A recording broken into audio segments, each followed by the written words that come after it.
1 ராஜாக்கள் 21:1 படிங்க. ஒரு சம்பவத்தை உங்களுக்கு சொல்றேன்.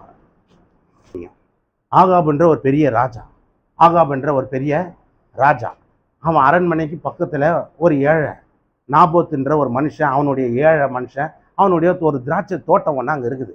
இந்த ஆகாப் என்ற இந்த பெரிய ராஜா அந்த நாபோத் என்ற அந்த மனுஷங்கிட்ட போய், ஏன்பா உன் திராட்சை தோட்டத்தை எனக்கு கொடுத்துரு, என் அரண்மனையிலேருந்து பார்த்தா உனக்கு பக்கத்தில் இருக்குது, நான் அதில் பெரிய கீரை எல்லாம் போட்டு ஏதாவது ஒன்று வளர்த்துக்கிறேன், உனக்கு வேற தரேன், வேற இடத்த தரேன், உனக்கு அதை விட பெருசாக தரேன், இல்லை காசாக தரேன், நீ என்ன வேணாலும் பண்ணி அந்த இடத்த எனக்கு கொடுன்னா. அப்போ இந்த நாபோத்துன்ற மனுஷன் என்ன சொல்கிறான், சார் நான் அப்படி கொடுக்கக்கூடாது, இது என் சொத்து இல்லை, எங்கள் தாத்தா சொத்து, எங்கள் முப்பாட்டன் சொத்து, பரம்பரையாக நாங்கள் வச்சிருக்கிற சொத்து, இதை நான் உனக்கு கொடுத்துட்டேன்னா அப்போ எங்கள் பரம்பரையில் எங்களுக்கு ஒன்றுமே இல்லாமல் போயிடும், பேர் சொல்லிக்கிறதுக்குள்ள, அதனால தயவுசெய்து என்னை மன்னிச்சிருங்க, இந்த தோட்டத்தை உங்களுக்கு நான் தரமாட்டேன்னு சொல்லிடுறான். சொன்ன உடனே இவன் வீட்டுக்கு போயிட்டு சாப்பிடாம சலிச்சு போய் அப்படியே முகலாம் மாறி கட்டிலில் படுத்துன்னு கிடக்குறான். இப்போ யார் உள்ள வரா, அவங்க மனைவி உள்ள வரா. யார் அவங்க பாருங்க. அப்பொழுது அவன் மனைவியாகிய எசபேல் அவனிடத்தில் வந்து, நீர் போஜனம் பண்ணாதபடிக்கு உம்முடைய மனம் சலிப்பா இருக்கிறது என்ன என்று கேட்டதற்கு அவன் அவளை பார்த்து பேசி, அப்பொழுது அவன் மனைவியாகிய எசபேல் அவனை நோக்கி, நீ இப்பொழுது இஸ்ரவேலின் ராஜ்யபாரம் பண்ணுகிறவர் அல்லவா, நீ எழுந்து போஜனம் பண்ணி மனமகிழ்ச்சியாயிரு, நாபோத்தின் திராட்சை தோட்டத்தை நான் உனக்கு கொடுப்பேன் என்று சொன்னால் அவள் போதும்.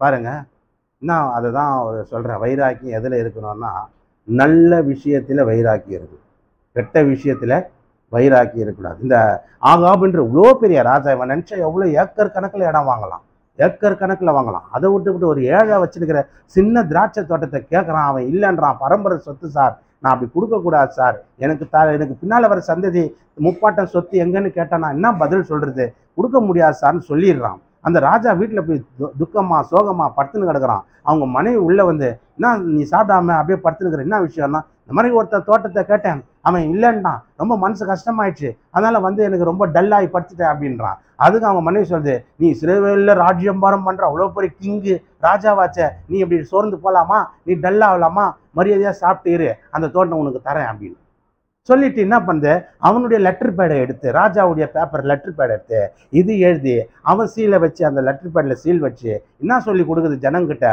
இந்த லெட்டர் எடுத்துன்னு போய் எல்லாம் ஜனங்கிட்ட கூட, என்னன்னாக்கா உபவாசம்னு சொன்னால் எல்லாம் ஜனம் கூடணும், உபவாசம் சொன்னால் எல்லாம் ஜனம் கூடணும். அப்படி கூடி வரும்போது பேலியால் மக்கள் ஆகிய 2 பேர், வேற இனத்தில் இருக்கிற 2 பேரை கூப்பிட்டு இவனுக்கு எதிராக ஒரு சாட்சி சொல்லு. என்ன சாட்சி, சும்மா என்ன கடவுளை திட்டான், ராஜாவையும் திட்டான், அப்படி தூசித்தான்னு சொல்லி ஒரு 2 சாட்சி ஏற்படுத்து.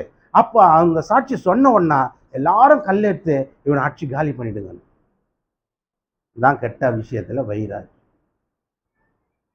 பக்தி வைராக்கியம் இருந்தால் நீங்க செய்வானா அந்த காலம் நல்ல யோசனை. அதனால தான் ஏன் கடவுள் அக்கிரமங்கள்லேருந்து தான் காப்பாற்றி அவனுக்கு பக்தி வைராக்கியத்தை கொடுக்குறார். இதுக்கு நற்கிரியைகளை செய்ய. இவங்களுக்கு என்ன வைராக்கியம் இருக்குது, பக்தி வைராக்கியம் இல்லை, எவனையாவது காலி பண்ணுன்ற வைராக்கியம் தான். தீமை செய்கிறதுல வைராக்கியம் பாருங்க எப்படி காட்டுறாங்க. அவனே வந்து பார்த்துட்டான் ராஜாவை, சரி விட்றா அப்படின்னு சொல்லிட்டு, ஆனால் அவங்க மனைவி என்ன பண்ணுது, விடமாட்டேன், அந்த இடம் உனக்கு தான், அல்லேலூயா, விடமாட்டேன்னு சொல்லி லெட்டர் பேட் எடுத்து லெட்டர் எழுதி சீல் வச்சு அவங்ககிட்ட கொடுத்து, அதே மாதிரி அந்த சின்ன ஏழை தோட்டக்கார அந்த நாபோத்தை கூட்டின்னு வந்து எல்லாரும் முன்னாடி நிற்க வச்சு 2 பேர் வந்து செய்யாததை சொல்லாததை சொன்னான்னு சாட்சி சொல்கிறாங்க. என்ன சொல்கிறாங்க சாட்சி, தேவனை தூசித்தான், ராஜாவையும் திட்டான், அதனால இவனை கல்லாலி அடிச்சு சாவடிங்கன்னு இப்படி 2 பேர் குரல் கொடுத்தவனா அங்கே இருக்கிறவங்க என்ன சொல்கிறாங்க, ஆமாம் ஆமாம் ஆமாம் அட்றான்னு. விஷயமே தெரியாதவெல்லாம் கல்லெத்தாச்சிட்டான், விஷயமே தெரியாத உண்மையே தெரியாதவெல்லாம் அவன் என்ன பண்ணிட்டான், இவன் சொல்லி முடிக்கிறதுக்குள்ள ஜனம் கும்பல் என்ன பண்ணிடுது, ஆமாம்மா ஆமாம்மான்னு சொல்லி டக்குன்னு அடிச்சிட்டான். அவன் அப்படியே செத்த போயிட்டான். எவ்வளோ ஒரு வேதனையான காரியம், எவ்வளோ ஒரு வேதனை. அதனால தான் தீமை செய்கிறதுல பக்தி வைராக்கியம் மாதிரி இவங்க அப்படி ஒரு வைராக்கியமாக இருக்கிற ஜனம். கடைசியில் என்ன நடந்தது பாருங்க, அல்லேலூயா. அப்போ 13 அப்பொழுது 16ஆம் வசனம் வாசிடுமா, 15 வாசிருக்கமா. நாபோத்து கல்லேறி உண்டு செத்ததை எசபேல் கேட்ட பொழுது ஆகாபை நோக்கி, நீ எழுந்திருப்பா, அந்த விலை கிரயமா கொடுக்க மாட்டேன்னு சொன்ன திராட்சை தோட்டத்தை சொந்தமா எடுத்துக்கொள்ளும். நாபோத்து உயிரோடு இல்லை, அவன் செத்து போனான் என்று சொன்னால், நாபோத்து செத்து போனதை ஆகாப் கேட்ட பொழுது தோட்டத்தை சொந்தமாய் எடுத்துக்கொள்ளும்படி எழுந்து போனான். அல்லேலூயா. இப்போ இதெல்லாம் யார் பார்க்குறா? கர்த்தர் பார்த்துக்கிட்டே இருக்கிறார். இவனுக்கு நான் இவனை ராஜா வாக்குறது எதுக்கு? நல்லது செய்வான்னு பார்த்தா, இவன் ஒரு சின்ன இடத்துக்காக ஒருத்தனை கொன்னுட்டு அந்த இடத்த எடுக்கிறானே. இவனை ராஜா வாக்குறது எதுக்கு? இவன் நல்லது செய்வான்னு சொல்லி தான். இவனை தெரிந்து கொண்டது எதுக்கு? இவன் நல்லவனா இருக்குவான், நல்லது செய்வான்னு நினச்சி தான் இவனை செலக்ட் பண்ணி கிங் ஆக்கணும், ராஜாவாக்கணும். ஆனால் இவன் ஒரு சின்ன இடத்துக்காக இன்னொருத்தனை கொன்று தூக்குறானாக்கா, அப்போ இவன் என்ன மாதிரி ஆள் பாருன்னு சொல்லிட்டு அடுத்த பாருங்க 17. கர்த்தருடைய வார்த்தை திஸ்பியனாகிய எலியாவுக்கு உண்டாயிற்று. அவர், நீ எழுந்து சமாரியாவில் இருக்கிற இஸ்ரவேலின் ராஜாவாகிய ஆகாபை சந்திக்கும்படி போ. இதோ நான் நாபோத்தின் திராட்சை தோட்டத்தை சொந்தமாய் எடுத்துக்கொள்ள அங்க போயிருக்கிறான். கடவுள் உடனே என்ன பண்றாரு? தீர்க்க தரிசின்ற எலியா கிட்ட சொல்லி அனுப்புறான். அவன் போ, அவன் பாரு என்ன மாதிரி வேலை பண்ணிட்டான் பாரு, நீ போ. அதே மாதிரி எலியா போறாங்க. எலியா போனவனா அந்த ஆகாப் ராஜாவை பார்க்குறான். என்னடா தீர்க்க தரிசி நம்ம கிட்ட வந்துக்கிறான், அப்போ ஏதோ பிரச்சனை இருக்குது அப்படின்னு. அப்போ இந்த தீர்க்க தரிசி சொல்றாரு, நீ இந்த மாதிரி வேலையை செஞ்சுட்ட. உடனே இவனுக்கு அள்ளு விட்டுருது. ஐயோ என்னடா நம்ம செஞ்ச காரியம்லாம் கரெக்டாக ஒரு தீர்க்க தரிசி சொல்லிட்டான்னு சொல்லி ரொம்ப பேஜாராய், அப்போ ஆண்டவர் எலியா மூலமா அந்த ஆகாப் என்ற ராஜாக்கு அவன் மனைவிக்கு என்ன சொல்றாரு தெரியுமா? இதே மாதிரி அவன் எப்படி கல்ல அடிக்கப்பட்டு செத்தானோ, அந்த ரத்தம் கீழே ஊழ்ந்ததோ, அந்த ரத்தத்தை நாய்ங்க வந்து நக்குச்சான். அதே மாதிரி உன்னையும் உன் குடும்பத்தில் இருக்கிறவங்க எல்லாரையும் நாய் நக்குண்டா அவங்க ரத்தத்தை. அல்லேலூயா. நம்ம மாதிரி கொஞ்ச நாள்ல நடந்த சம்பவம் பாருங்க. அதுக்கு தான் சொல்றாங்க, அநியாயமா ஒருத்தனுடைய காரியங்களை எதுவும் நம்ம செய்யக்கூடாது. நம்மளுக்கு அது அடுத்த பெருமை பாராட்டக்கூடாது. கசப்பும் வைராக்கியமும் இருதயத்துல வச்சுனா மேன்மை பாராட்டக்கூடாது. நீ அடுத்தது ஆபத்து உனக்கு வருது. இவன் பாருங்க, மோசமான ஒரு காரியத்தை செஞ்சிட்டான், பாவத்தை செஞ்சிட்டான், கொலை பண்ணிட்டான், அந்த தோட்டத்தையும் எடுத்துக்கிட்டான். இப்போ இவனுக்குள்ள என்னன்னா ஒரு கெத்து எடுத்துட்டான் படுறான். நம்ம நினைச்சதை சாதிச்சுட்டான்டான்னா அடுத்த ஆபத்தை வருது.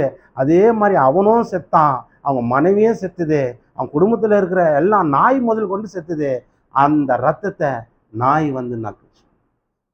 அதே மாதிரி செத்தான். அது கீழே நீங்கள் தொடர்ந்து வீட்டுக்கு போய் வாசித்து பார்த்தீங்கன்னா நிச்சயமாக தேவன் உங்களோட பேசுவார் பாருங்க.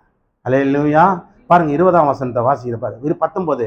நீ அவனை பார்த்து கொலை செய்ததும் எடுத்து கொண்டதும் இல்லையோ என்று கர்த்தர் சொல்லுகிறார்.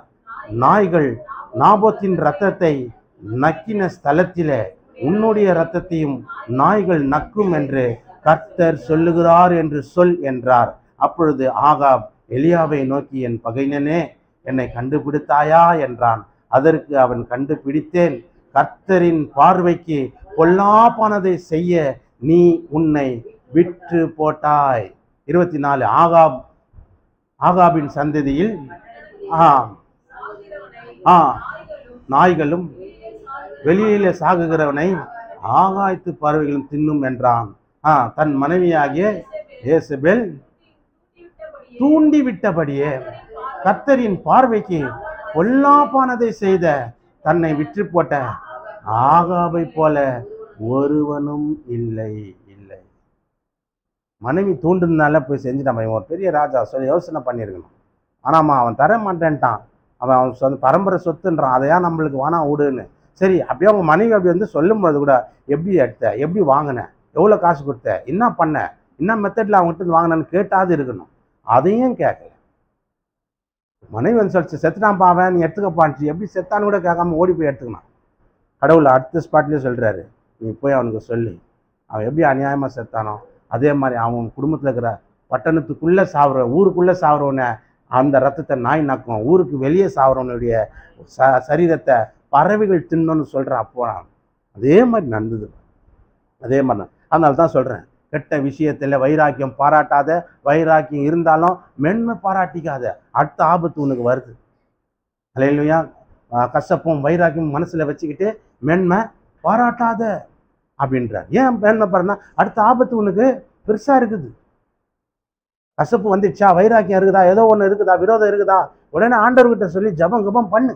ஆண்டவரே என்னை மன்னியுங்க, என்ன மன்னிங்க, என்ன மன்னிங்க, எனக்கு இறக்கம் செய்யுங்க, நான் ஏதோ தெரியாமலோ அறியாமலோ செய்துட்டேன், என் மேலே கொஞ்சம் கருணை காட்டுங்கன்னு சொல்லி கேட்டோம்னா தேவனுடைய கிருபை நம்மளுக்கு கிடைக்கும். இல்லை பத்தியா எப்படி செஞ்சேன், பத்தியா எப்படி எடுத்தோம், பத்தியா எப்படி போனோம், பத்தியா இப்படி வைராக்கியம் கசப்பான விரோதத்தை வச்சுக்கின்னு வைராக்கியம் பாராட்டி மென்மையும் பாராட்டினா அவுட்.